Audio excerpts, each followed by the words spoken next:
श्रुतिस्मृतिपुराणानाम् आलयं करुणालयं नमामि भगवत्पादं शङ्करं लोकशङ्करम्। ईश्वरो गुरुरात्मेति मूर्तिभेदविभागिने व्योमवद्व्याप्तदेहाय दक्षिणामूर्तये नमः। वसुदेवसुतं देवं कंसचाणूरमर्दनं देवकी परमानन्दं कृष्णं वन्दे जगद्गुरुं कृष्णं वन्दे జగద్గురుం। ప్రియ ఆత్మస్వరూప బంధుగణ, మనం భజగోవిందం చూస్తున్నాము. భజగోవిందం యొక్క గొప్పతనం ఏంటంటే, ఇది మీరు నిత్య నిరంతరం కూడా స్తోత్రం వలె పారాయణం చేయొచ్చు. ఎందుకంటే ఆ గోవిందుడితోనే ప్రారంభమవుతుంది. అత్యంత మంగళకరము, ఆస్పీషియస్. కాబట్టి ఇప్పుడు నిన్న మనం ఏం చూసాము అంటే, భగవద్గీత కించిత్ అధీత గంగా జలలవ కనిక పీత సకృదపి ఏన మురారి సమర్థ. సకృదపి అంటే ఒక్కసారి అని అర్థం. అంటే ఒకసారి అని ఆపేయడం కాదండి దాని అర్థం. సకృదపి అంటే ఒక్కసారి అంటే ఏంటి, మన సంసార జీవితంలో ఏదైనా ఒక సమయంలో అన్నీ విడిచిపెట్టి సర్వధర్మాన్ పరిత్యజ్య మామేకం శరణం వ్రజ అహం త్వా సర్వపాపేభ్యో మోక్షయిష్యామి మా శుచః అపి చేదసి పాపేభ్యః సర్వేభ్యః పాపకృత్తమః సర్వం జ్ఞానప్లవేనైవ వృజనం సంతరిష్యతి. అంటే అర్థం ఏంటండి, మీరు పాపాల్లో పిహెచ్డీలు డిగ్రీలు చేసిన, చెడు పనుల్లో అధర్మ అన్యాయాల్లో డిగ్రీలు డాక్టరేట్లు చేసినప్పటికీ అన్నీ ఒక్కసారి సకృదపి ఒక్కసారి విడిచిపెట్టి, దేని ద్వారా అయితే ఆ యొక్క ఏకాగ్ర చిత్తంతో సంపూర్ణ శరణాగతితో ఆ మురారి ఆ యొక్క గోవిందుణ్ణి ఆశ్రయిస్తారో అప్పుడు వాళ్ళకి యమరాజు కనీసం వారి గురించి ఆలోచించడానికి కూడా ఆయనకి అంత శక్తి లేదండి యముడికి. ఇది సత్యమే కదా. యమ అంటే యమధర్మరాజు అంటే కాల నియమం, దేశకాల పరిస్థితి, ఈ సృష్టి చక్రానికి ఒక సూత్రం, నియమం. అందుకే ధర్మరాజు యమధర్మరాజు అంటారు. కాబట్టి మరి ఆ కాలాతీత పరమాత్మ గోవింద, మరి కాలాతీతిని పట్టుకుంటే కాలం మనకి ఏం చేస్తుందండి? అది నిజమే కదా. సో ఈ విధంగా మనము చూసుకోవాలి. అయితే ఇక్కడ ఒక విషయం మీరు గమనించాలి. సకృదపి ఏన మురారి సమర్చన్ ఉన్నది కదా. కాబట్టి ఒక అతను వచ్చి అన్నాడంట, ఒక్కసారి పరమాత్మను స్మరిస్తే అయిపోతుందా, యమధర్మరాజు ఇంకేం చేయడా? ఎస్, ఏమి చేయడా అన్నాడు. అయితే ఏమైందంటే, అప్పుడు వారు యమధర్మరాజుని అడిగారట, ఏ యమధర్మరాజా, చనిపోయే ముందు ఒక్కసారి నాకు గుర్తు చేయి, నేను నా పని నేను చూసుకుంటా. ఏంటి నా పని? ఈశ్వరుని నేను ప్రార్థిస్తాను, సో దట్ నాకు నేనుండి ముప్పు వాటిల్లదాను. సర్లే, ఏదో ఆశపడుతున్నాడు కాబట్టి సరే ముందు నీకు తెలియజేస్తాను, నువ్వు అప్రమత్తంగా ఉండాలి అని చెప్పాడు. సరే అయిపోయింది. యమునికి ఆయనకి ఒప్పందం అయిపోయింది. ఒప్పందంలో ఏం జరిగిందంటే, జీవితం అంతా మెల్లగా కింద మీద పడి గడిపేశాడు. అయితే చివరికి ఒకరోజు బెడ్ రిడన్ అయ్యి చనిపోయాడు.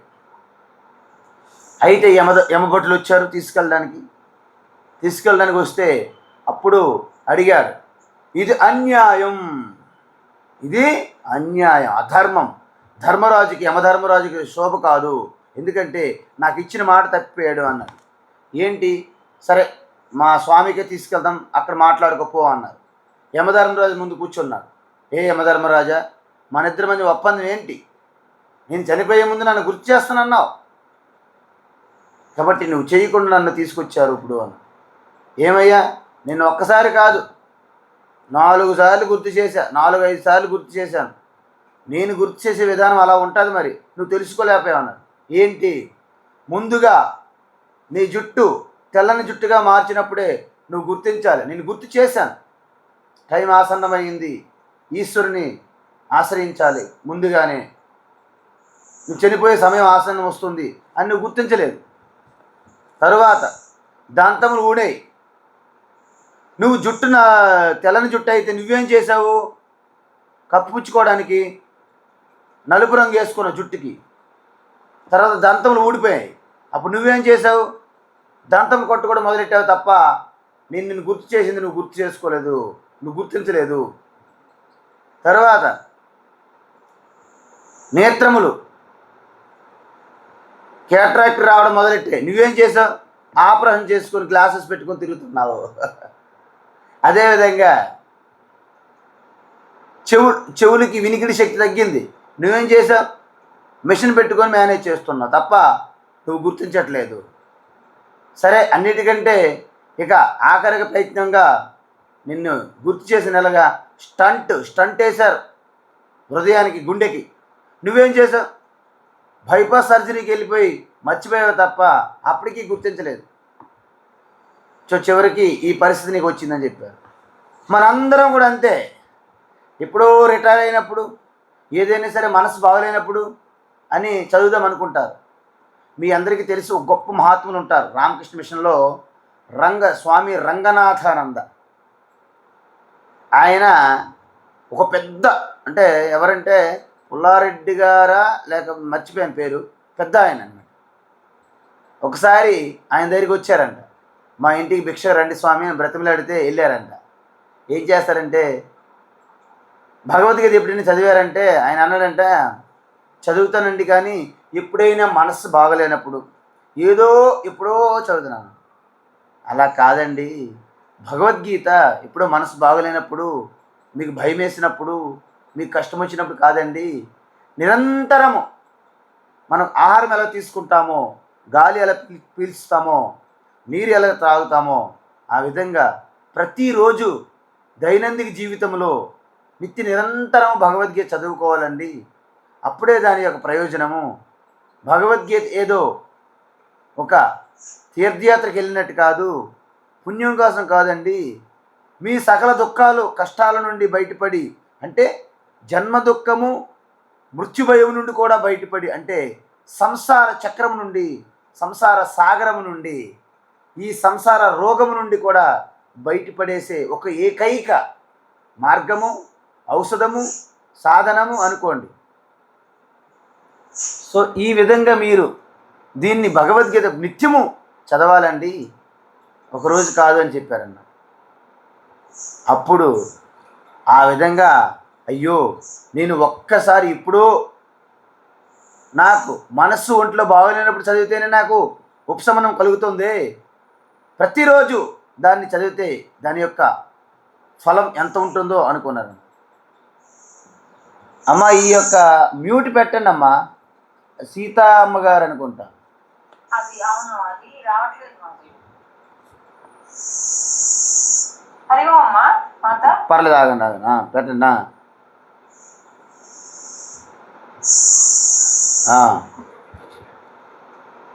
వస్తుంది, మీరు చేస్తే వస్తుంది. మరి నేను చెప్పాను కదా. ఓకే, రావట్లేదు ట్రై చేస్తాము.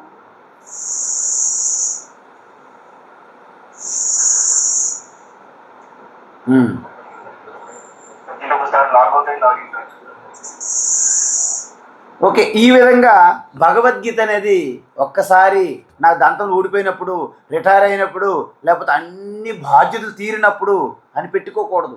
ఎందుకంటే మీరు సముద్రాన్ని స్నానంకి వెళ్ళారనుకోండి, కెరటములు వస్తూనే ఉంటాయి. ఒకరు అన్నారంట, ఆ కెరటాలన్నీ ఆగిపోయాక నేను స్నానం చేస్తానన్నారంట. కెరటములు ఎప్పుడైనా ఆగుతాయండి? మీరు చెప్పండి. సముద్ర స్నానం చెయ్యాలంటే కెరటములు ఆగాకనే స్నానం చెయ్యాలి అనుకుంటే అదే కుదిరిన పనే. అందువలన భగవద్గీత అప్పుడిప్పుడని కాదు, జీవితంలో ప్రతి సమయం ప్రతి క్షణంలో కూడా గుర్తు చేసుకోవలసిందే. అయితే మనం ఏం చేసాము? పునరపి జననం పునరపి మరణం, అది కూడా మనం చూసాం. ఏంటి పునరపి జననం పునరపి మరణం అంటే ఏంటంటే, మన యొక్క జన్మతోనే మనకి దుఃఖము, ఏడ్చుకొని పుడతాం మనం. మీ అందరికీ తెలుసు, పుట్టినప్పుడు కూడా ఏడ్చుకొని పుడతాము. జీవితంలో కూడా అనేక విషయాల కోసం ఏడుస్తూనే ఉంటాము. మధ్యలో రోగాలు బారి, అదేవిధంగా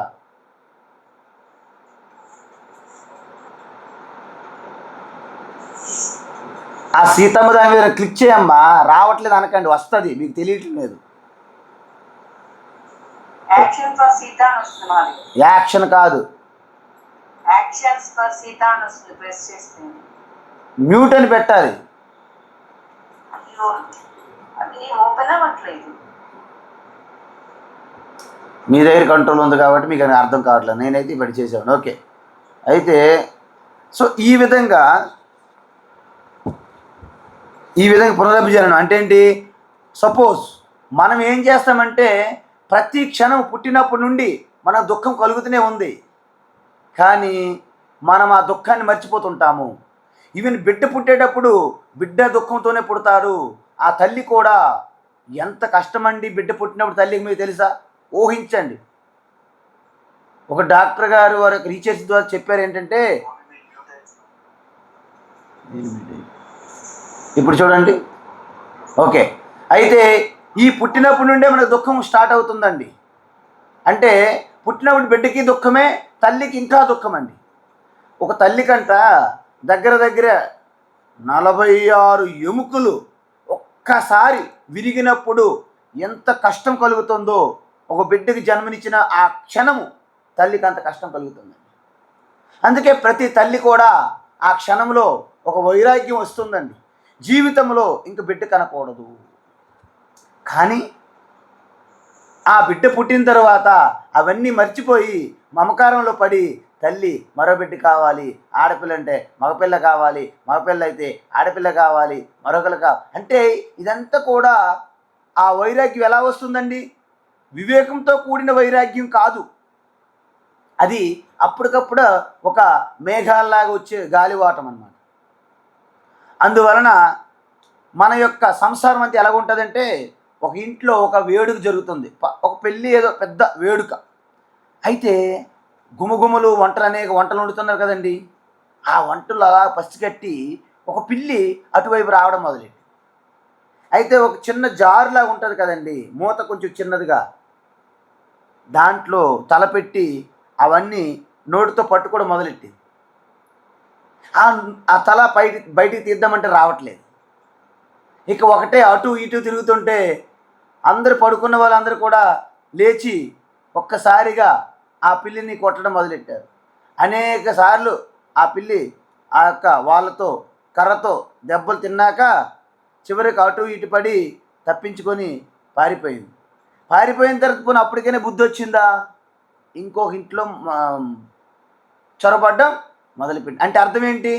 మనము కూడా అనేక ఆటుపోట్లు దెబ్బలు తింటుంటాం, కానీ మన యొక్క స్వాభావికం ఏంటంటే మన సంస్కారము, అంటే కోరికలు. అందుకే కోరికల వల్లనే కోటి జన్మలు మనకి సంభవిస్తున్నాయి. ఆ కోరికలు లేని స్థితిలో మీకు జన్మ లేదు, మృత్యువు లేదు.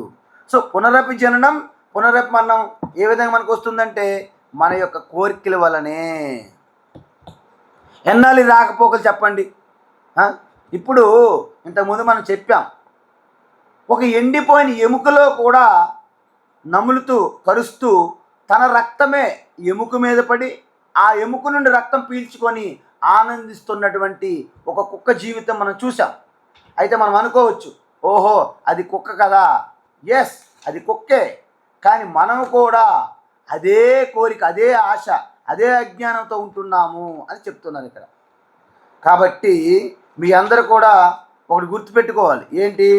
ఏంటంటే మన యొక్క ఈ శరీరం ఎలా వస్తుంది, జీవుడు ఎలా పుడతాడు, వెళ్ళిపోయేటప్పుడు ఎలా వెళ్తాడంటే, శరీరం యదవాప్నోతి యచ్చాప్యుత్క్రామతీశ్వరః గృహీత్వైతాని సంయాతి వాయుర్గంధాని వాషయాత్. మీ అందరికీ తెలుసు కదా, ఈ యొక్క పుష్పాలు వికసించినప్పుడు వాటి సుగంధ పరిమళాలు వెదజల్లుతాయి. సో గాలి ఏం చేస్తుందండి, ఒక దగ్గర నుండి ఒక సుగంధ వాసనని మరొక ప్రదేశానికి తీసుకొని వెళ్తుంది. అదేవిధంగా మనలో ఉన్నటువంటి సంస్కార వాసనలు, ఎందుకంటే మనం కేవలము స్థూల శరీరం మాత్రమే పంచభూతాల్లో కలిసిపోతుందండి. మిగతా సూక్ష్మ శరీరం ఎప్పుడు నాశనం కాదు, మళ్ళీ మరొక శరీరం కావాలి దానికి. ఎందుకు? దాని వెనక ఆశా కోరికలు బలంగా ఉన్నాయి, ఆశా కోరికలు బలంగా ఉన్నాయి, సంస్కార వాసనలు బలంగా ఉన్నాయి. మళ్ళీ అవి పూర్తిగా నశిస్తే తప్ప మీకు మళ్ళా జన్మ తప్పదు. జన్మ ఉందంటే మరణం తప్పదు. సో పునరపి జననం పునరపి మరణం అనేది తప్పకుండా ఉంటుంది. ఈ విషయంలో ఆ మురారి అంటే ఆ యొక్క గోవిందుడే మనకు దిక్కు. నీవు కరుణించినంగాని నిన్ను గాంచనలవిగాదయ్య, బహుజన్మలుకనైనా వేగ కృప తోడ బ్రోవుమే వేద వేద్య. వేద వేద్య అంటే ఆ యొక్క వేదాల యొక్క, ఎందుకు అక్కడి నుంచే వేదం పుట్టింది కాబట్టి వేద వేద్య పరమ కరుణాంతరంగా శ్రీ పాండురంగని మనకి తుకారాం మహారాజ్ పాడాడు. అంటే అర్థం ఏంటండి, అంటే మనము ఏం చేస్తున్నాము, నీ కరుణతో తప్ప, నీ యొక్క కృపతో తప్ప నేను ఈ యొక్క జంజేటాన్ని, ఈ వల నుండి నేను బయటపడలేను. ఓ పాండురంగా, నిన్ను ఎంత ప్రార్థించడానికి నేను ప్రయత్నిస్తున్నప్పటికీ నా ప్రయత్నము విఫలమవుతుంది. ఎందుకంటే నీవు నా యందు కృప కలిగిస్తే తప్ప నేను వీటిని వదులుకొని రాలేకపోతున్నాను అని చెప్తాను. సో ఈ విధంగా మనము అనేక విషయాలు మనం చూడొచ్చండి. ఇప్పుడు నిన్న ఒక శ్లోకం చదివాం. ఏంటి ఆ శ్లోకము? ఇది చాలా ఇంపార్టెంట్ అండి, చాలా సరదా. ఎందుకంటే జీవనముక్తులు ఏ విధంగా ఉంటారనేది మీకు తెలియాలి.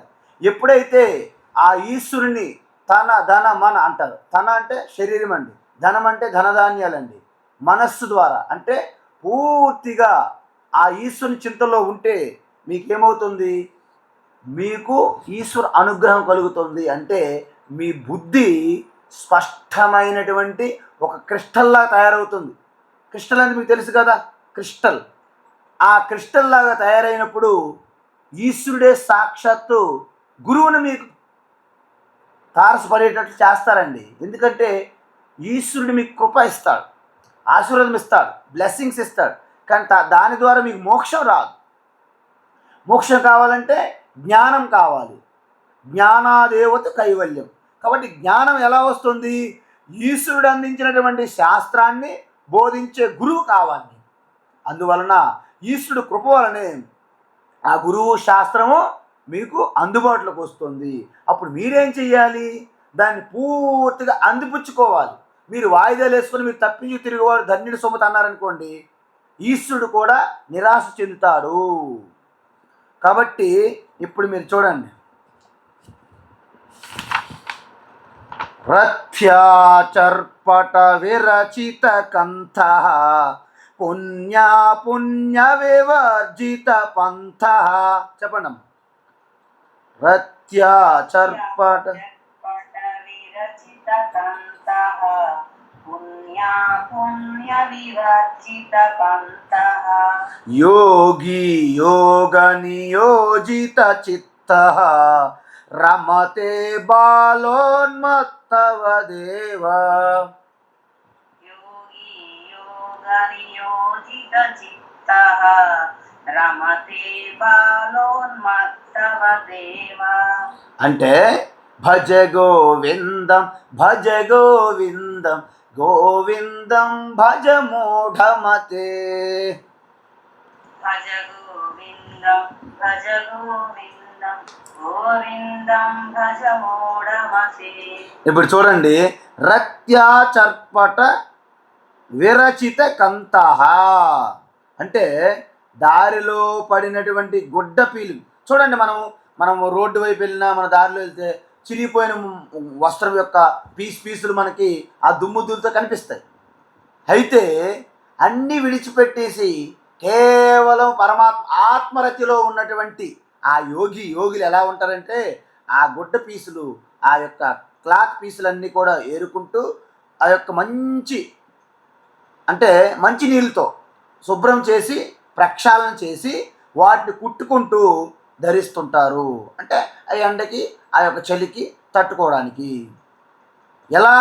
యోగి యోగ నియోజిత చిత్త, అంటే యోగమందే అంటే ఆత్మయందే చిత్తం పూర్తిగా నిలిపినటువంటి, అంటే క్షణై ఉపరమే ధృతియ బుద్ధ్యా ధృతి గృహీతయ ఆత్మ సంస్థంవన కృత్వ నకించిదపి చింతయత్ అంటారు కదా భగవద్గీతలో 6వ అధ్యాయం ధ్యాన యోగంలో. అంటే ఎప్పుడైతే తన యొక్క ఇంద్రియములను మనస్సు బుద్ధిని అన్నిటిని కూడా తన హృదయమునందే, అంటే గుండె చప్పుడు వెనక ఉన్నటువంటి ఆ అనుగ్రహం ఏదైతే ఉందో ఆ చైతన్యం ఒక స్ఫురణ, దాంట్లో ఎప్పుడైతే ప్రాతస్మరామి హృది సంస్ఫుర దాత్మతత్వం అంటాం, అంటే ప్రాతకాలంలోనే తన యొక్క హృదయం యందు ప్రకాశిస్తున్నటువంటి ఆత్మయందు నిలిపినటువంటి యోగి ఎలా ఉంటారండి? ఇప్పుడు చెప్పండి. బాలహ అంటే మీరు చూడండి, చిన్న పసిపాపలు వారు ఒక్కసారి నవ్వారంటే ఒక కమలం వికసించినట్టు ఉంటుంది వారి నవ్వు. ఆ నవ్వులో మనకి పుణ్యమనాడు ఫుల్ మూన్ డే, పుణ్యమనాడు చంద్రుడి వలె ఎంత ఆహ్లాదకరంగా ఎంతో పరమశాంతి మనకు అందుతుంది. వాళ్ళ నవ్వు చూస్తే మనం కూడా సర్వం మర్చిపోతాం, మైమర్చిపోతాం. ఆ పరమాత్మ సన్నిధిలో ఉన్నట్టుగా మనకు అనిపిస్తుంది. సాక్షాత్తు ఆ బాల అంటే శిశువు ఎలాగైతే నవ్వుతుందో అలాంటి ఎటువంటి కల్మషము కపటము లేని ఎటువంటి ఉన్నది యథార్థమైనటువంటి ఆ చిదానంద ఆనంద పరమానంద బ్రహ్మానంద స్వరూపంగా చిన్నపిల్లలు ఎలాగైతే ఉంటారో ఏమీ తెలియనట్టుగా వాళ్ళ వల్లే అయిపోతారనమాట. అంటే యోగి, పరిణితి చెందిన యోగి, మెచ్యూరిటీ పొందిన యోగి బాలుని వలె మారిపోతారు. కేవలం ఆనందం, ఏమి చీకు చింత లేదు, బెంగ బెడదలేదు, ఏమీ లేదు, యాంగ్జైటీ టెన్షన్ స్ట్రెస్ ఏముండవన్నమాట. ఇంకెలా ఉంటారండి? ఉన్మత్తం. ఈయన ఉన్మత్తం అంటే అర్థం ఏంటండి? ఇక చూడండి, కొంతమంది వాళ్ళు ఈ ప్రపంచాన్ని మర్చిపోయి వారి స్థితిలో వాళ్ళు ఉంటారు. అంటే బాల ఉన్మత్త వలె, పిశాచి వలె అని కూడా అంటారు ఉపనిషత్తులు. పిశాచి వలె, ఉన్మత్త వలె, బాల వలె అంటారు. అందుకే వారు ఈ ప్రపంచంలో లేరండి. ఒక వ్యక్తికి పిచ్చి అని అందరూ నిర్ధారించి ఆయన వల్ల ఇబ్బంది అని చెప్పి ఆయన ఒక గదిలో పెట్టి బంధించారు. గదిలో పెట్టి బంధించారు. అప్పుడు తాళం వేశారు, డోర్ వేశారు. ఆయన చూశాడు, ఆహా మీరు బయట నుండి డోర్ వేస్తారా, మీ పని ఉంటే చూడండి, మిమ్మల్ని నేను బంధిస్తాను అని ఆ పిచ్చివాడు లోపల నుండి డోర్ గడిపెట్ట మొదలెట్టాడు. అంటే ఆయన లోకం వేరు. అందుకే చాలామంది నా జీవితంలో భద్రత కోసం సంతానం, పిల్లలు కావాలి, జనం కావాలి, తోడు కావాలి, నీడ కావాలి అని అదేవిధంగా ఆశపడతారండి. కానీ నిజానికి ఇవేమైనా రక్షిస్తాయండి? ఏమీ రక్షించవు. మీకు రక్షించేది ఒక్కటే, కేవలము ఆ ఈశ్వరుని యొక్క కృపా కటాక్షం తప్ప ఎవరు మిమ్మల్ని రక్షించలేరు. సో ఈ విధంగా అంటే అలాంటి వాళ్ళు పుణ్య వివర్జిత పంతః, వారికి పుణ్యం కానీ పాపం కానీ, వాటి మీద పాపం యందు భయం కానీ పుణ్యం యందు కోరిక కానీ ఈ రెండు ఉండవు. అంటే నిస్త్రైగుణ్యోపతి విచరత కో విధి కో నిషేధ, వాళ్ళకి విధి లేదు ఫలాన్ని చెయ్యాలని, ఫలాన్ని చేయకూడదని కూడా నిషేధం లేదు. అంటే వారి పుణ్యపాపాలకు అతీతం. నా పుణ్యం, నా పాపం, నా సౌఖ్యం, నా దుఃఖం, నా మంత్ర, నా వేద, నా తీర్థము, నా యజ్ఞం ఇవేవి వాళ్ళకి పట్టవు, అక్కర్లేదనమాట, అతీతం అయిపోయారనమాట. ఆ విధంగా సుఖ మహర్షి వ్యాస మహర్షి యొక్క పుత్రుడు. ఆయన సాక్షాత్తు సుఖ బ్రహ్మ అంటారండి. ఆయన వెళ్ళిపోతుంటే ఆయన పుత్ర అని పిలుస్తున్నాడు వ్యాస మహర్షి. ఆయనకి సకల వృక్షములు, తీగలు, లతలు అన్ని వైపుల నుంచి కూడాను అదే శబ్దం వినిపిస్తుంది, సుఖా సుఖా అని. అలా వెళ్తుంటే అక్కడ ఒక మడుగులో ఒక సరస్సు నందు కొంతమంది గోపికలు స్నానాలు చేస్తున్నారు, వస్త్రాలు ఒడ్డు మీద పెట్టి. వెంటనే సుఖమహర్షి వెళ్తుంటే అందరూ ఒక్కసారి వచ్చి అలాగా ఎలా ఉన్నారో అదే విధంగా వచ్చి నమస్కారం పెడుతుంటే ఆయన నమస్కారం కూడా చూడట్లేదండి, అలా వెళ్ళిపోతున్నాడు సుఖమహర్షి. కొంత సమయానికి ఆయన్ని వెంబడిస్తూ వ్యాసమహర్షి వచ్చారు. వ్యాసమహర్షి వస్తున్నది చూసి వెంటనే వాళ్ళు జలకాలాడుతున్నట్టు వాళ్ళు ఆ గోపికలందరూ వచ్చి తమ తమ వస్త్రాలను కప్పుకున్నారు. ఇదేంటి వింత, నన్ను అవమానిస్తున్నారా అని వ్యాస మహర్షి అడిగితే అప్పుడు చెప్పారండి, చూడండి మహర్షి, మీ పుత్రుడు కేవలం బ్రహ్మతత్వంలో ఆత్మతత్వంలోనే ఉన్నారు. వారికి వేరే అంటే 100% ఆత్మచిత్తంలో ఉన్నారు తప్ప వేరే ప్రపంచము వేరే ధ్యాస ఏమీ లేదు. కానీ మీరు సర్వజ్ఞులు, మీకు అన్నీ తెలుసు, కానీ లోకానికి ఏదో చెయ్యాలనే ఆ యొక్క కోరిక కూడా మీలో ఉన్నది. అందుకే ఇన్ని పురాణాలు, ఇతిహాసాలు, ఇన్ని గ్రంథాలు కూడా మీరు రాశారు. కాబట్టి మీకు మీ పుత్రుడికి కూడా భేదం ఉన్నది. అదేవిధంగా మీ అందరికీ తెలుసు ఏంటి, మనకి సదాశివ బ్రహ్మేంద్ర స్వామి, అదేవిధంగా త్రైలింగ స్వామి, అదేవిధంగా చివటం అమ్మ, వీళ్ళందరూ కూడా కేవలము వారు దేనికి పట్టించుకోలేదండి. ఆ గాలి, ఆ నీరు, ఆ క్షణంలో వారికి ఏం అందుబాటులో వస్తుందో దాన్ని తీసుకొని ఆ బ్రహ్మానంద స్థితిలో ఉంటూ ఉన్నారు తప్ప వారికి ఏమేమి కప్పుకోవాలి, వస్త్రాలు కావాలి, ఇల్లు కావాలి, బిడ్డలు కావాలి, ధనం కావాలి, వారు 3 తరాల వారికి కావలసిన ధనం సంపాదించాలని ఇవేమీ లేవండి. సో ఈ విధంగా ఎవరైతే పూర్తిగా ఆ బ్రహ్మచింతనలో ఆ బ్రహ్మ యొక్క తాదాత్మ్యం చెంది ఉంటారో వారికి ప్రపంచం అనేది స్వప్నమే. మీకు ఒక పేరు చెప్తాను, విన్నారో లేదో నాకు తెలియదు, కానీ అప్పయ్య దీక్షితులు అంటారండి. వారి యొక్క వంశంలోనే మా పరమ గురువు అయినటువంటి స్వామి శివానంద మహారాజు వచ్చారు. వారు ఒకసారి తమ శిష్యులకు చెప్పారంట, ఏమని, ఒక బంగులాంటిది ఉంటుందండి, అంటే ఒక మత్తు మందులాంటిది, అది తాగారనుకోండి ఇక మీరు ఈ ప్రపంచం మర్చిపోతారు. ఉన్మత్తవతు అంటే ఆ విధంగా మీరు వేరే ఒక లోకంలోకి వెళ్ళిపోయినట్టు అయిపోతుంది. అంటే అప్పయ్య దీక్షులకి ఏమైందంటే నా స్థితి ఏమిటో ఒకసారి చూద్దాం అని అది తీసుకొని ఆ శిష్యులకు అన్నారంట, నేను ఆ స్థితిలో ఉండేటప్పుడు ఏమి చేస్తానో అదన్నీ మీరు గమనించి రికార్డ్ చేయండి, రాయండి అని చెప్పారు. సరిగ్గా ఆ ద్రావణం తీసుకున్నారు, ఇక పూర్తిగా వేరే కాన్షియస్నెస్లోకి వెళ్ళిపోయారు అప్పయ్య దీక్షితులు. వెంటనే ఆయన నోటి నుండి ఎటువంటి శబ్దాలు వస్తున్నాయో అన్నీ రాయడం మొదలెట్టారు శిష్యులు. కొన్ని గంటల తర్వాత ఆయన మళ్ళీ యథాస్థితికి వచ్చారు అప్పయ్య దీక్షితులు. ఏమి జరిగిందంటే ఆ స్థితిలో ఆయన నోటి నుండి అద్భుతమైనటువంటి ఒక శివ స్తోత్రం వచ్చింది, ఉన్మత్త శతకము అంటారు దాని పేరు, చూసారా.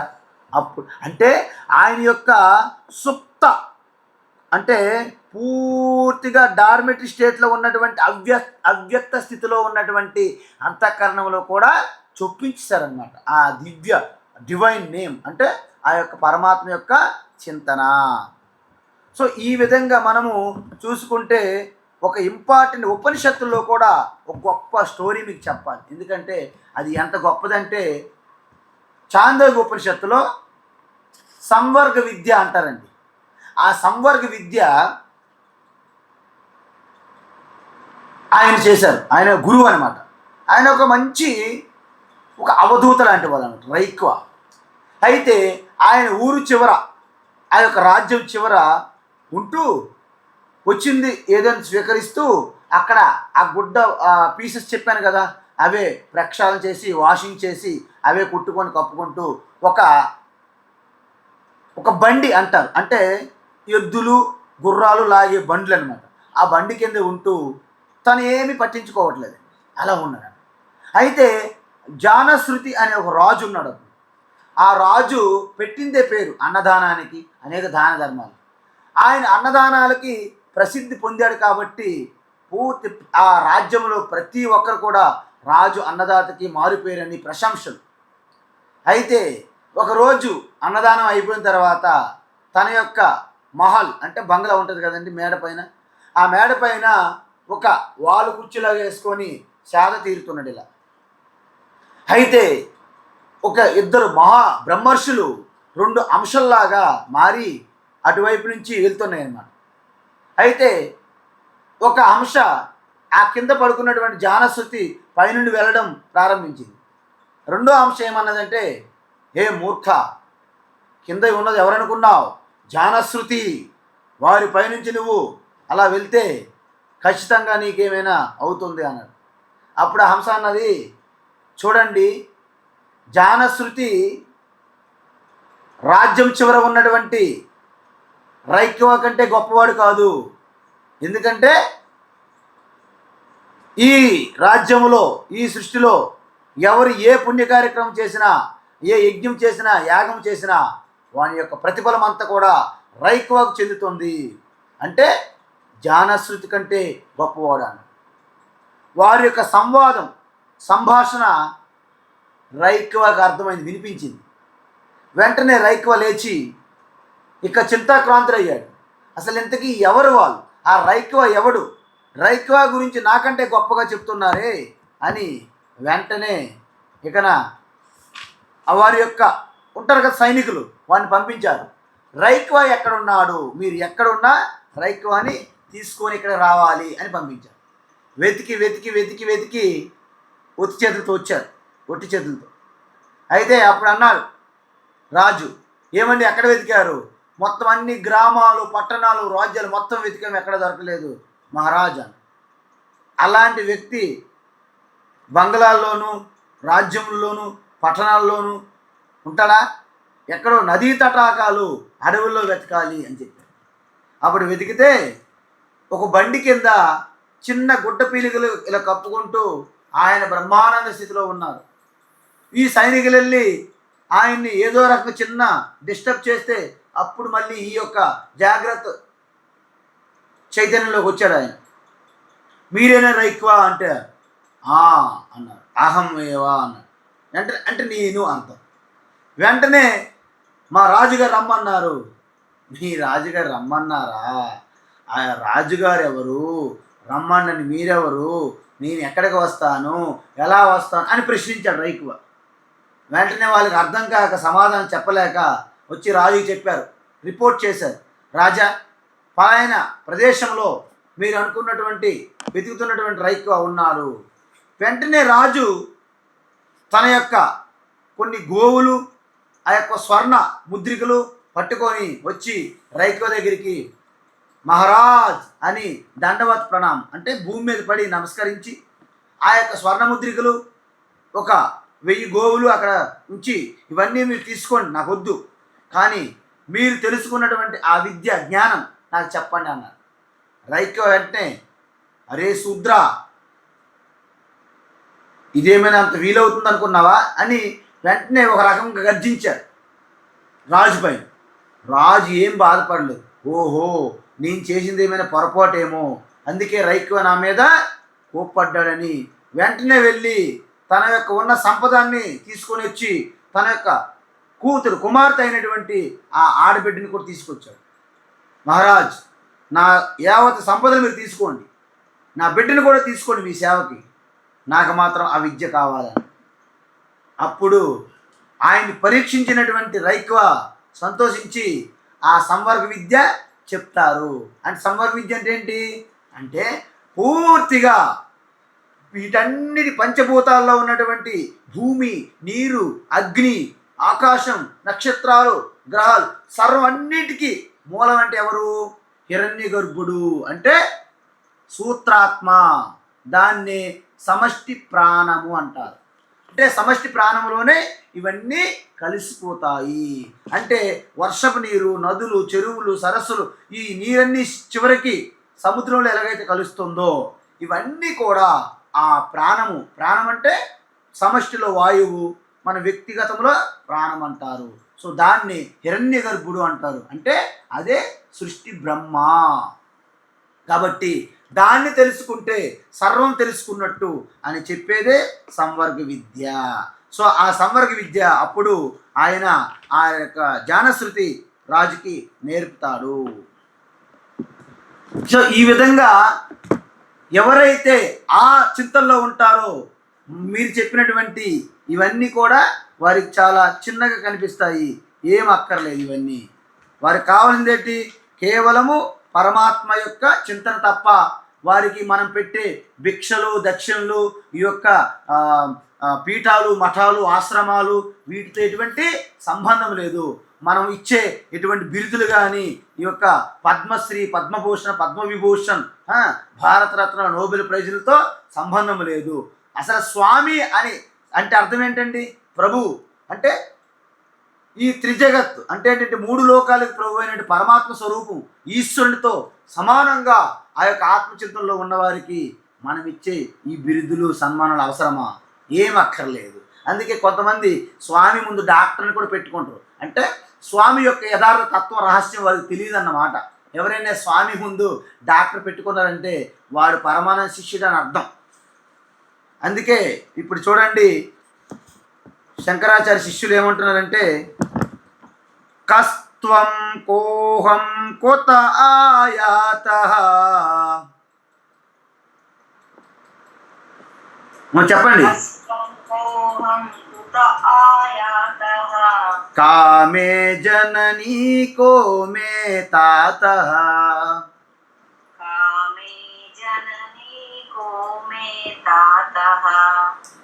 ఇతి పరిభావయ సర్వమసారం.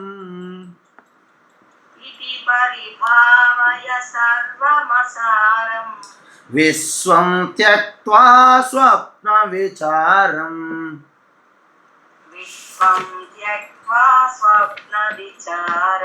కస్త్వం కోహం కుత ఆయాతః. కామే జననీ కో మే తాతః.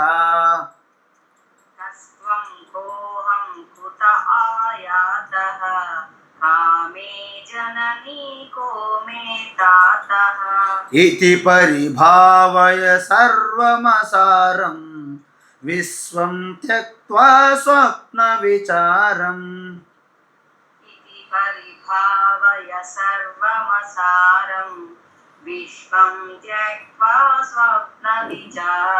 భజ గోవిందం భజ గోవిందం గోవిందం భజ మూఢమతే.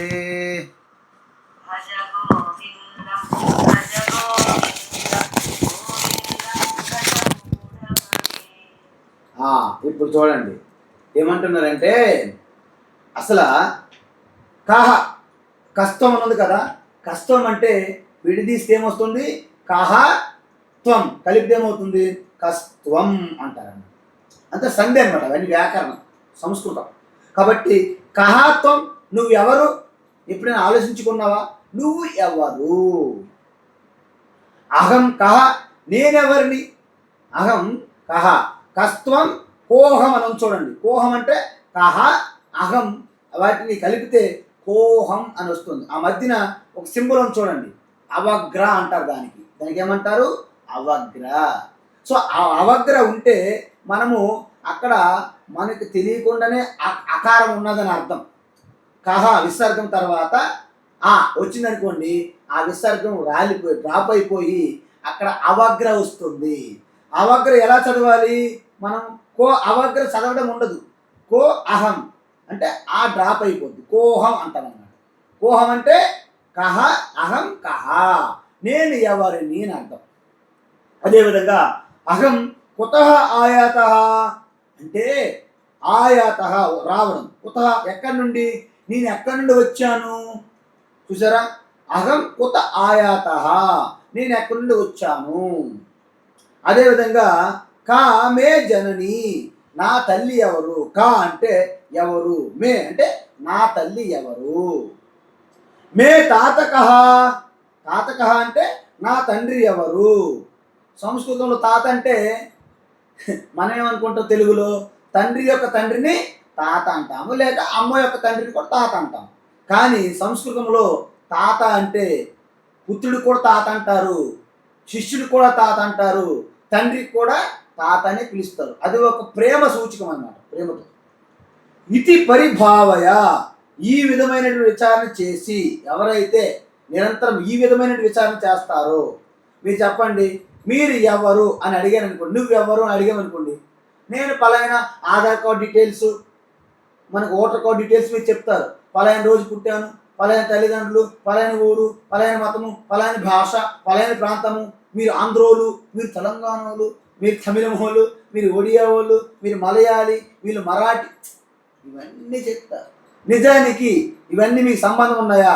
ఇవేవి మీకు సంబంధం లేవు. ఎందుకు? మీరు తల్లి గర్భం నుంచి వచ్చిన తర్వాత ఇవన్నీ ఆడైనాయి మీ మీద వచ్చి కూర్చున్నాయి. కానీ తల్లి గర్భం నుండి రాకముందు కూడా మీరు ఉన్నారు. ఎలా ఉన్నారు? తల్లి గర్భంలో ఉన్నారు కదా, ఉంటే కదా వచ్చారు బయటికి. సరే, తల్లి గర్భంలో పడ్డారు కదా. తల్లి గర్భంలో పడ్డారంటే తల్లి గర్భంలో పడకముందు మీరు ఉన్నారా లేదా ఆలోచించుకోండి. ఎస్ స్వామీజీ, నేను ఉన్నాను కాబట్టి తల్లి గర్భంలో పడ్డాము. ఓకే, సో మీరు ఉండేటప్పుడు తల్లి గర్భంలో పడకముందు ఎక్కడ ఉన్నారు? తండ్రి గర్భంలో ఉన్నారు అనుకోండి. ఓహో, అంటే తల్లి గర్భంలోకి పడకముందు తండ్రి గర్భంలో ఉన్నారు. ఓకే, మరి తండ్రి గర్భంలోకి రాకముందు మీరు ఎక్కడ ఉన్నారు? మీరు ఎక్కడో ఉండాలి కదా. మీరు ఎక్కడో ఉంటేనే తండ్రి గర్భంలోకి వచ్చారు. తండ్రి గర్భం నుండి తల్లి గర్భంలోకి మారారు. తల్లి గర్భం నుంచి బయటకు వచ్చారు. ఓహో, అవునా? అంటే తండ్రి తన యొక్క గర్భంలో రాకముందు మీరు ఎక్కడ ఉన్నారు? ఆహార రూపంలో ఉన్నారు.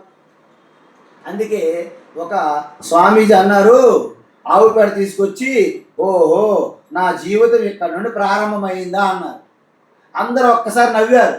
ఒక స్వామి ఆవు పేడ తీసుకొచ్చి, నా యొక్క ఇప్పుడు మీ ముందు వ్యవహారం నడుపుతున్నటువంటి జీవితము ఇక్కడ నుండి స్టార్ట్ అయిందా అన్నారు. అదేంటి స్వామి అలాంటి మాట్లాడారు, ఎంత తప్పు మాట్లాడారంటే ఆయన అన్నాడు నవ్వుతూ, అవును నా జీవితం ఇక్కడ నుండి స్టార్ట్ అయింది. ఎలా? ఆయన ఆశ్రమం వెనక పెరట ఉంది. పెరట్లో కొన్ని కూరగాయలు వేశారు, టమాటా, అనేక బెండకాయలు, అనేక కూరగాయలు ఉన్నాయి. ఆ కూరగాయలకి ఆయన ముందు గత్తం వేశారు, ఆవు పేడ, దాంతోనే ఆ నారు నాటారు. సో ఆ గత్తము దగ్గర నుంచి ప్రారంభించిన జీవితము ఆ యొక్క కూరగాయ టమాటా పండ్లు ఆ యొక్క బెండకాయలుగా వచ్చి అవి వండితే ఆహారం తింటారు కదా. ఆహారం తిన్నటువంటి తల్లిదండ్రులు తండ్రికి ఆ యొక్క శక్తి అనేది, వీర్యశక్తి అనేది తల్లి గర్భంలో ప్రవేశింపజేస్తే కదా. అంటే ఈ శరీరం వచ్చింది ఈ యొక్క టమాటా పండు, ఈ యొక్క ఆవు పేడ అక్కడి నుండి ప్రారంభమైంది అని. అంటే డైరెక్ట్గా టమాటా పండు మనిషిగా మారదండి, కాలక్రమేణా ఆ విధంగా మార్పు చెందింది. కాబట్టి ఇప్పుడు మీరు చెప్పండి, ఇప్పుడు ఇంతకీ తల్లి ఎవరు అంటే ఏం చెప్తారు? మీరు ఎక్కడి నుంచి వచ్చారు ఏం చెప్తారు? అంటే ఇలాంటి విచారణ ఎవరైతే చేస్తారో వారికి ఈ జగత్ అంతా కూడా ఎలా అనిపిస్తుంది? నువ్వెవరు, నేనెవరిని, నీ తల్లి ఎవరు, నీ తండ్రి ఎవరు, ఎక్కడి నుంచి వచ్చాము, ఈ విచారణ చేస్తే మనకు ఒకటి అర్థమైపోతుంది. ఏంటి? ఈ ప్రపంచం అంతా క్షణికమే. ఒక్కసారి మీరు పడుకున్నారనుకోండి, మీరు రోజంతా కష్టపడి రాత్రిపూట కొంచెం పెరిగన్నమో ఏదో ఒక ఆవకాయ పచ్చడితో తీసుకొని మీరు హ్యాపీగా పడుకున్నారనుకోండి. పడుకునేటప్పుడు మనకు స్వప్నం వస్తుంది.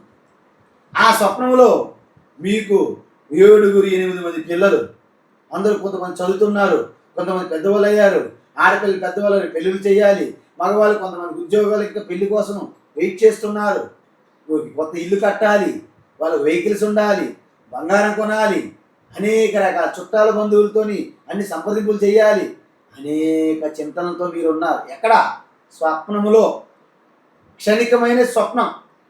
అయితే ఇవన్నీ చేస్తూ ఉంటే ఒకరోజు మీరు బయటికి తీర్థయాత్రకు వెళ్ళారు ఒకసారి, ఎందుకంటే ఈశ్వరుని దర్శించుకోవాలి కదా. వెళ్తే ఒక అతను ఆ నది పక్క నుండి వెళ్తూ నదిలో జారిపోయారు. అప్పుడు మీరేమయ్యారు? సాయం చేస్తారా లేదా? మన సనాతన ధర్మం అండి. కాబట్టి పరోపకారం పుణ్యాయ పాపాయ పరపీడనం అంటారు వ్యాస మహర్షి. అందువలన ఈ పరోపకారం చేయడం అనేది మన పుణ్యము, మన ధర్మం. అయితే వారిని అలాగ ఒడ్డుకు లాగుతున్నారు, ఎక్కిస్తున్నారు. ఇక సరిగ్గా కొద్ది క్షణంలో ఇక గట్టుపైకి ఆయన వస్తారనే సమయంలో మీరు నెత్తి నుంచి లేచిపోయారు. ఇప్పుడు ఏమైంది? మీ పిల్లలు, పెళ్ళిళ్ళు, ఉద్యోగాలు, ఇల్లు, కార్లు, మీరు వెళ్ళిన తీర్థయాత్ర వారికి అక్కడ నదిలో పడిపోయారు ఒకరు, వారిని రక్షించిపోయారు. సరిగ్గా పూర్తిగా రక్షిస్తున్న సమయంలో మీరు స్వప్నం నుంచి బయటకు వచ్చేసారు. ఇప్పుడు ఏం చేస్తాం? బాధపడుతుండ్రంటావు ఆయన ఏమని, అయ్యో రామా ఆయన కాపాడలేకపోయానే, ఎంత బాగా ఎంత ఇదైపోయింది, మధ్యలో నుండిపోయాడు ఆయన అని. ఇప్పుడు మనం ఏం చేస్తాం? మళ్ళీ పడుకుంటామా? మళ్ళీ స్వప్నంలోకి వెళ్తామా? ఎందుకు? ఆయన రక్షించాలి కాబట్టి. వెళ్తారో చెప్పండి మీరు? ఇది కూడా అంటే స్వప్నములో మనం ఉన్నంత వరకు స్వప్నము ఓ మాయ, ఆ వస్తుంది పోతుంది కాదు, అది నిజం, పక్కగా నిజం. అన్నీ జరుగుతాయి. ఆకలేస్తే స్వప్నంలో ఉన్న ఆహారం తింటేనే ఆకలి తీరుతుంది. దాహం వేస్తే స్వప్నంలో ఉన్న నీరు తాగితే దాహం తీరుతుంది. అన్నీ ఉంటాయి. కాబట్టి స్వప్నంలో ఉన్నంత వరకు అది యథార్థమే. కానీ ఎప్పుడైతే స్వప్నం నుండి మీరు బయటకు వచ్చారో, ఒకవైపు ఒక్కసారి వెనక్కి తొంగి చూస్తే స్వప్నం అంతా ఏమీ లేదు. ఇది నా యొక్క మనస్సు ప్రొజెక్షనే, మనస్సు యొక్క కల్పనే. దానికి మెటీరియల్ నాలో దాగి ఉన్నటువంటి కోరికలు, ఆశ, ఆసక్తి, వాటి వల్లనే నేను ఈ విధంగా స్వప్నం అనేది నాకు వచ్చింది. అందుకే చూడండి, మీకు స్వప్నాలు కూడా ఈ జన్మలో కానీ ఇంతకుముందు జన్మలో కానీ మీ లోపల ఉన్న సంస్కారం ఆధారంగా స్వప్నం వస్తాయి. మనం చూసిన దృశ్యాలు, మనం వినినటువంటి ఆ యొక్క అనుభూతులు, ఆ యొక్క ఎక్స్పీరియన్సెస్, వీటి వల్లనే స్వప్నం వస్తుంది. కావాలంటే నేను మీకు ఉదాహరణ చెప్తాను. నాదే. నేను ఋషికేశ్ వెళ్ళేటప్పుడు నేను సన్యాసి అవ్వాలి, శివానంద స్వామి నా గురువు అని తప్పించాను ప్రారంభంలో. కొన్ని నెలలకి తర్వాత నాకు ఒక రోజు స్వప్నం వచ్చిందండి. స్వప్నమే, అది నిజం కాదు. ఇప్పుడు కూడా ఆ స్వప్నం అంటే నాకు కొంచెం ఒక రకమైనటువంటి స్ఫూర్తి. ఏంటి ఆ స్ఫూర్తి? ఒక రోజు కలలో నేను ఆ గంగానది ఒడ్డిన మహాశివరాత్రి రోజున ఆ యొక్క శివానంద స్వామి అంటే ఆయన స్వామి చిన్మయానందకి, స్వామి చిదానంద మహారాజుకి దగ్గర ఒక 200 పైగా ఎంతోమంది మహాత్ములకి సన్యాసి దీక్ష ఇచ్చినటువంటి మహాయోగీశ్వరుడు స్వామి శివానంద మహారాజ్. శివానంద అంటే యోగా అంటే శివానంద, అంత ప్రసిద్ధి. ఆయన నాకు గంగానది ఒడ్డున సన్యాసి దీక్ష ఇస్తున్నట్టు నాకు కల వచ్చింది. అంటే నేను దాన్ని పదే ఎంత చింతన చేస్తున్నానో దాని బలం ఆధారంగానే మనకు కూడా స్వప్నాలు వస్తుంటాయి. కొన్నిసార్లు మీ ఊహకు కూడా అందవు, ఎందుకంటే మిక్సింగ్ అయిపోతుంది. ఎలా? సపోజ్ మీకు ఒక గుర్రం ఉంటుంది, మనిషి తల ఉన్నది అనుకోండి. అలాంటిది నేను అక్కడ చూడలేదు స్వామి అంటే అర్థం ఏంటి? మనిషి మీకు తెలుసు, గుర్రం మీకు తెలుసు, రెండు మిక్స్ అయిపోతాయి ఒక్కొక్కసారి మన స్వప్నాలు. కాబట్టి అలాంటి స్వప్నాలు వస్తాయి. అందువలన ఏమంటున్నారంటే ఇక్కడ మనకి అనేక గురువులు ఉంటారు. గురువులు ఏంటంటే రకరకాల మన స్కూల్ మాస్టర్ నుంచి గురువులు ఉంటారు. వారు మనకి చెప్తారు, కానీ మనం వినిపించుకోము. ఏంటి? మాయలో పడిపోతాం. ఏంటా మాయ? ఒక గురువు దగ్గరికి వచ్చాడట ఒక శిష్యుడు. మహారాజ్ నాకు చాలా భూమి ఉన్నది, జమీందారు అన్నమాట ఆయన. ఆ భూమికి పనికి కావడానికి నాకు నౌకరులు దొరకట్లేదు, నా శక్తి సరిపోవట్లేదు, నాకు ఒక శక్తి కావాలని ఆయన అన్నారంట. ఈ భూమి, ఈ నౌకర్లు, ఈ శక్తి, ఈ యంత్రాలు, ఈ మంత్రాలు, ఈ తంత్రాలు ఇవన్నీ కూడా కాలంలో వచ్చినవే, కాలంలో పోతాయి. ఎప్పుడు వస్తాయో అప్పుడే పోతాయి. ఆగమ అపాయన వచ్చే పోతాయి. జాతస్య ధ్రువో మృత్యు జన్మ ఏంటి? జాతస్య ధ్రువ మృత్యు మృతస్య జన్మ ధ్రువం. అంటే పుట్టిన వాడికి మరణం తప్పదు, మరణించిన వాడికి జన్మ తప్పదు. ఎప్పటి వరకు? ఆశా కోరికలు మనలో ఉన్నంత వరకు. కాబట్టి వెంటనే వారు చెప్పారు, ఈ మాయలో పడకు, ఇదంతా కూడా మాయామయం జగత్తు, ఇదంతా మాయ, మెరుస్తుంటది కానీ నిజం కాదు. అక్కడ మనకి వెండి నాణ్యంలా మెరుస్తుంది, కానీ అది ఒక ఆల్చిప్ప. అదేంటి? ఆల్చిప్ప. దాహం వేస్తుంది, అక్కడ నీరు ఉన్నట్టు ఎడారిలో మనకి ఎండమావులు కనిపిస్తాయి, పరిగెత్తి చూస్తాం, అక్కడ నీరు ఉండదు. సో అలాంటిదే ఈ ప్రపంచంలో పరుగులు తీస్తూనే ఉన్నావు నువ్వు అనాది కాలంగా. ఎంతవరకు పరుగులు తీస్తావు? ఓ మనసా, ఇంకా ఇప్పటికైనా నీకు తృప్తి కలగదా? ఇప్పటికైనా సరే నీకు ఇంకా పూర్తిగా ఆ యొక్క కంటెంట్మెంట్ రాదా? ఆ సంతృష్టి కలగదా అని మనము మన మనసుకు బోధన చేసి మనం ఆలోచన చేయాలి, విచారణ చేయాలి. అయితే గురువు గారు అన్నారు, సరే నీకు మంత్రం ఇస్తున్నాను, ఈ మంత్రం పూర్తిగా నేను చెప్పినట్టుగానే నీకు పురస్చరణ చేయాలి, దానికి అనుష్ఠానం అంటారు. సరే వెంటనే వెళ్ళాడు, ఆ గురువు గారు చెప్పినట్టు అనుష్ఠానం చేశాడు. చేస్తే ఆయన జపము కొన్ని లక్షల సార్లు పూర్తయిపోయిందండి. అయిపోయిన తర్వాత ఒక శక్తి ప్రకటమైంది. ఆ శక్తి ప్రకటమైన తర్వాత వెంటనే నేను ఏం చేయాలి, నాకేమైనా ఏమిటి, ఏమైనా పని చెప్తావా లేక నిన్ను తినేమంటావా అంటుంది ఆ శక్తి. వెంటనే భయపడిపోయాడు. ఏమన్నాడంటే, ఓహో నాకు చాలా భూమి ఉన్నది, దీన్ని మొత్తం దున్నేసేయాలి. కొన్ని క్షణాల్లో అది పూర్తయిపోయింది. దీనికి ఫెన్సింగ్ వేసేయమన్నాడు. కొన్ని క్షణాల్లో ఫెన్సింగ్ అయిపోయింది. అక్కడ బోర్ తవ్వేమన్నాడు, బోర్ తవ్వేసి అక్కడ ఒక బిల్డింగ్ కట్టమని బిల్డింగ్ కట్టేసి ఏ పని చెప్తుంటే క్షణాల్లో చేసి పెట్టిన శక్తి, మహిమ, మాయ. ఇక పని చెప్పడానికి ఆయన పని దొరకట్లేదు, నేను చెప్తున్నా అయిపోతుంది కదా. వెంటనే నువ్వు పని ఇస్తావా, నేను చంపేయాలా అంటుంది, నేను తినేమంటావా అంటుంది. అయితే వెంటనే పరిగెత్తారు. ఎక్కడికి? భార్య దగ్గరికి.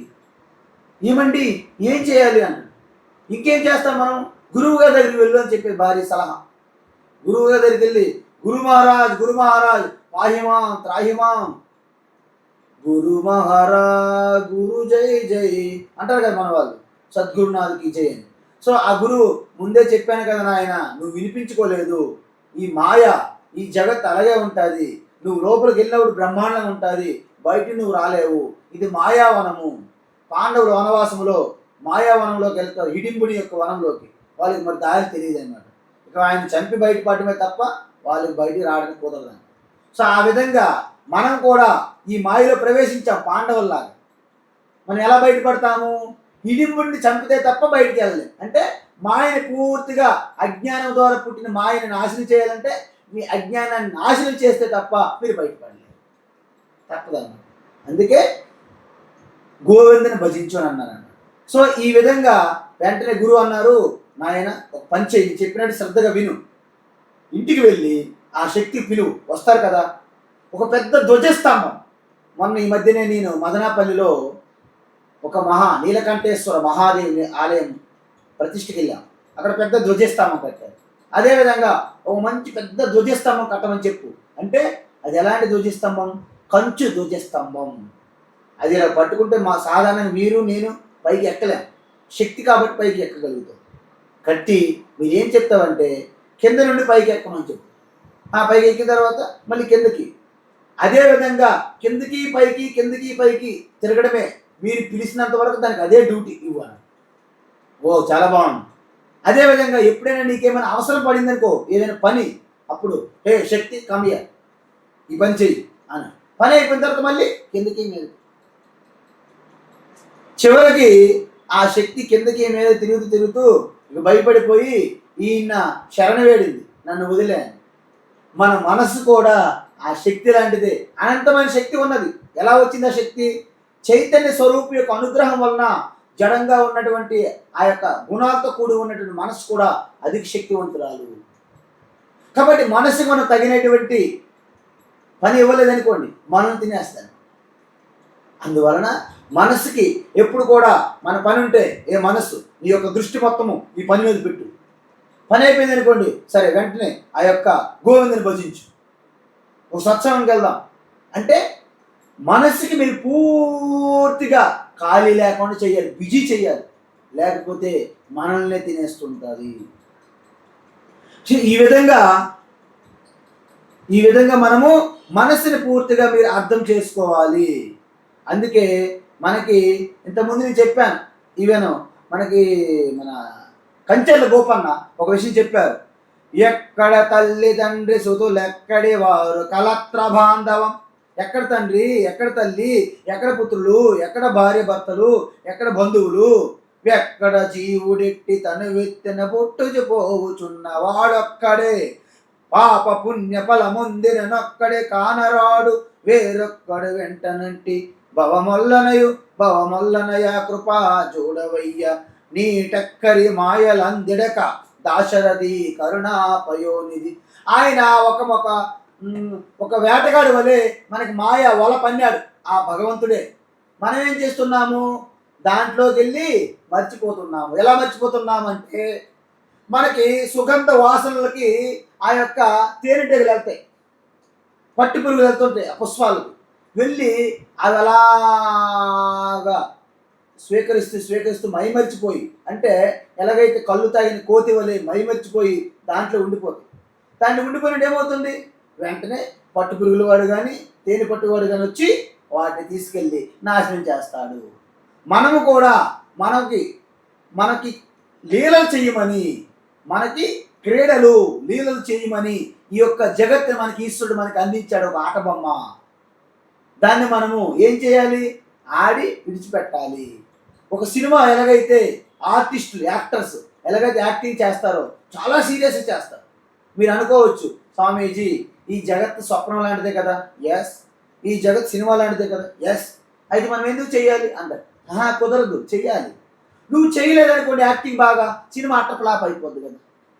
సో సినిమా హిట్ అవ్వాలంటే వాళ్ళు నిజంగానే జీవించాలి. అందుకే సినిమా వాళ్ళకి ఏమంటారు, అబ్బా నువ్వు నటించలేదండి, జీవించేసేవాడు.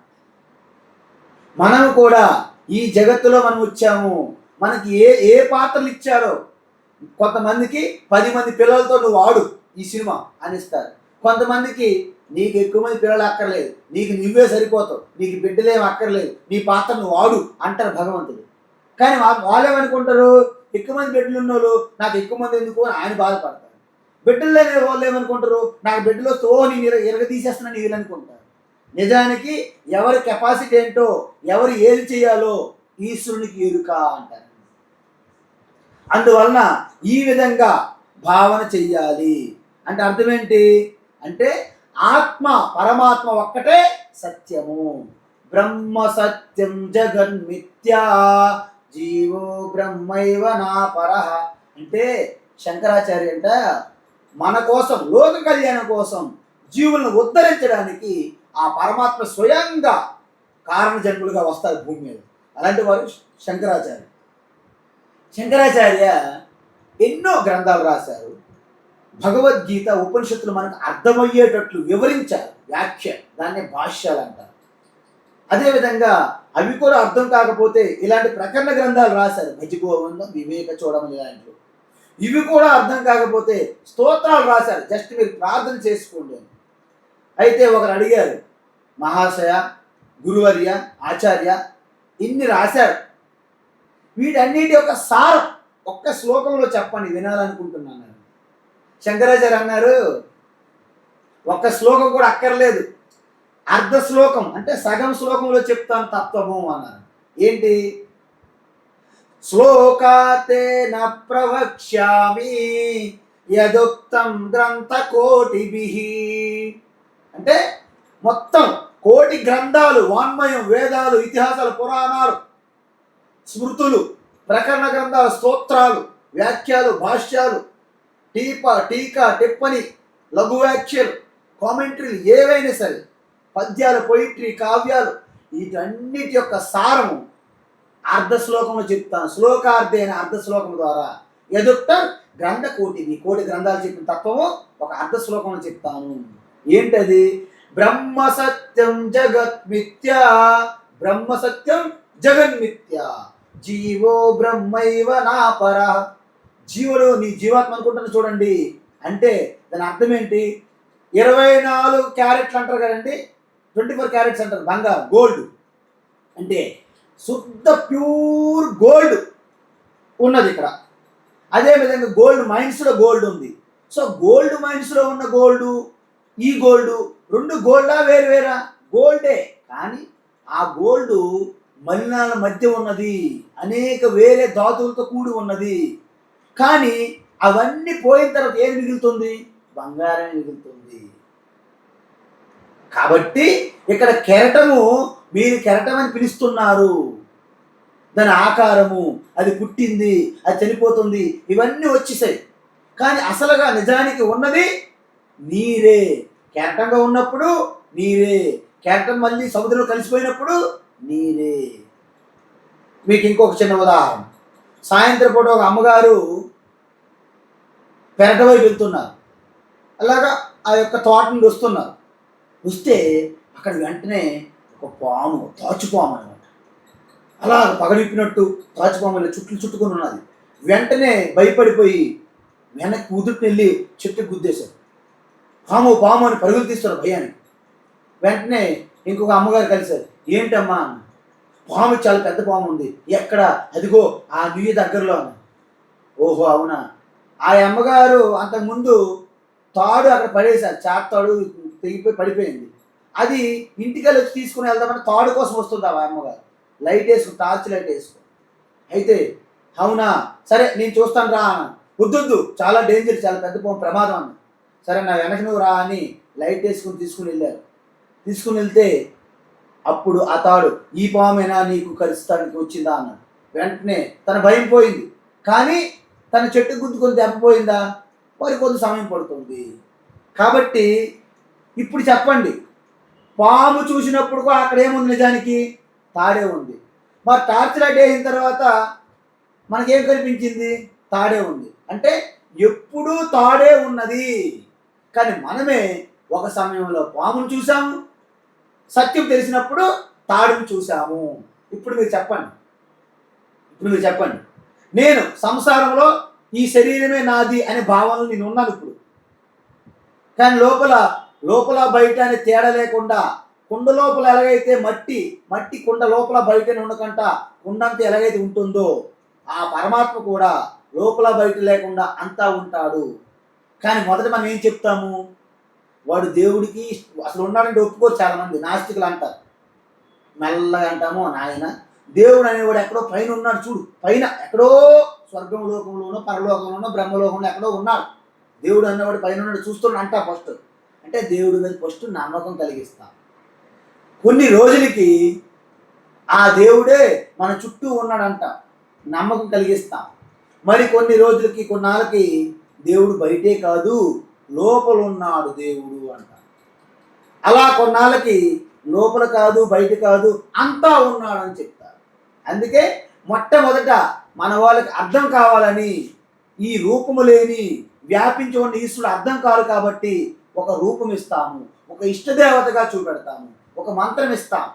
అలా కొన్నాళ్ళు దాన్ని అభ్యాసం చేసిన తర్వాత నీ ఇష్టదేవత ఒక్క కాలానికి రూపానికి పరిమితం కాదు, ఈ ప్రపంచమంతా అన్ని రూపాలు నీ దేవుడే అంట. ఇంకా అభ్యాసం చేసి నిష్ట సాధించిన తర్వాత నువ్వు అనుకుంటున్న దేవుడికి రూపం లేదయ్యా, ఈ నామరూపాలన్నీ దేవుడికి. నిజానికి దేవుడికి నామం లేదు, పేరు లేదు, పేర్లన్నీ దేవుడికే చెందుతాయి.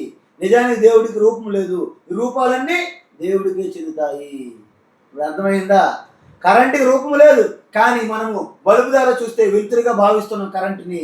అదే ఫ్యాన్ ద్వారా అయితే గాలిగా భావిస్తున్నాము, హీటర్ ద్వారా అయితే వేడిగా భావిస్తున్నాము, కూలర్ ద్వారా అయితే కూలింగ్గా భావిస్తున్నాం కరెంటునే. అదేవిధంగా పరమాత్మకి ఎటువంటి రూపం లేదు, నీరుకి ఎలాగైతే ఎటువంటి ఆకారం లేదు. మీరు కుండలో పోస్తే కుండ ఆకారము, జగ్గులో పోస్తే జగ్గు ఆకారము, గ్లాసులో పోస్తే గ్లాస్ ఆకారము. అదేవిధంగా పరమాత్మకు ఎటువంటి ఆకారము లేదు. మీరు ఏ విధంగా పిలిస్తే ఆ విధంగానే మీకు సాక్షాత్కారం జరుగుతుంది. దీన్నే భగవద్గీతలో ఈ శ్లోకం చెప్పి ఆపుతున్నాం ఈరోజు క్లాసు. ఏ యథా మాం ప్రపద్యంతే తాం తథైవ భజామ్యహం మమ వర్త్మానువర్తంతే మనుష్యా పార్థ సర్వసః. ఈ ఒక్క శ్లోకం ఎంత పవర్ఫుల్ అంటే, ఈ శ్లోకం అనేది చికాగో సమావేశంలో వివేకానంద స్వామి చెప్పారు. అక్కడ మీరందరూ కూడా నూతిలో కప్పల్లాగా 4 గోడలు కట్టుకొని ఇదే ప్రపంచము, ఇదే సర్వస్వం అని భావిస్తున్నారు. అది తప్పు. మహాసముద్రం ఉన్నది కప్ప, ఈ యొక్క నుయ్యి ఒక్కటే మీకు కాదు, గొప్పది కాదు అన్నట్టుగా మనము కూడా నేను నాది అనే ఈ గోడలు కట్టుకొని 4 గోడల మధ్య కాలక్షేపం చేస్తున్నాం తప్ప మీ ఆత్మస్వరూపం, మీ హృదయంలో మీ ప్రకాశిస్తున్న విరాజిల్లుతున్నటువంటి ఆ యొక్క జ్యోతి, ఆత్మజ్యోతి ఏదైతే ఉందో, సృష్టి స్థితి లైక కారణమైనటువంటి ఆ ప్రభువే మీ ఆత్మలో ఉన్నారు, మీ పరమాత్మగా మీ హృదయస్థంలో ఉన్నారు. గుర్తించుకుంటే అప్పుడు మీకే తెలిసిపోతుంది. కస్త్వం కోహం కోమే తాత కామే జనని అని తెలిసిపోతే, ఎప్పుడైతే ఈ విధంగా భావన చేస్తారో ఈ జగత్తంతా కూడా మీకు స్వప్నం వలె భాషిస్తుంది. హరి ఓం తత్సత్. సర్వం శ్రీకృష్ణార్పణమస్తు. హరి ఓం తత్సత్.